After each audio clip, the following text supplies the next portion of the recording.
पारगाव शिंगवे तालुका आंबेगाव येथील ट्रान्सपोर्ट व्यावसायिक बाळकृष्ण रघुनाथ वैद वय 42 यांचा विजेचा शॉक बसून मृत्यू झाल्याची घटना आळंदी तालुका खेड येथील केळगाव रस्त्यावरील एका गोडाऊन जवळ झाली।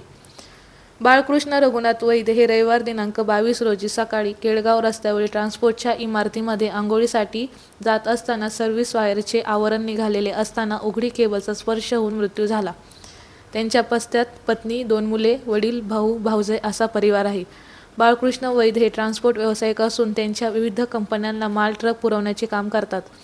तसेच गावातील सार्वजनिक कार्यक्रमातही त्यांचा हिरारीन सहभाग असून विविध मंदिरांना आणि शाळांना त्यांनी देणगी दिली आहेत। त्यांच्या मृत्यूमुळे पारगाव गावावर शोककळा पसरली आहे। रविवारी रात्री 7:30 वाजता त्यांच्यावर पारगाव येथील घोड नदीच्या तीरावर अंत्यसंस्कार करण्यात आले। यावेळी परिसरातील नागरिक उपस्थित होते। पारगाव ग्रामपंचायतीचे सदस्य आणि उद्योजक दत्तात्रय वैद यांचे ते धाकटे बंधू होते।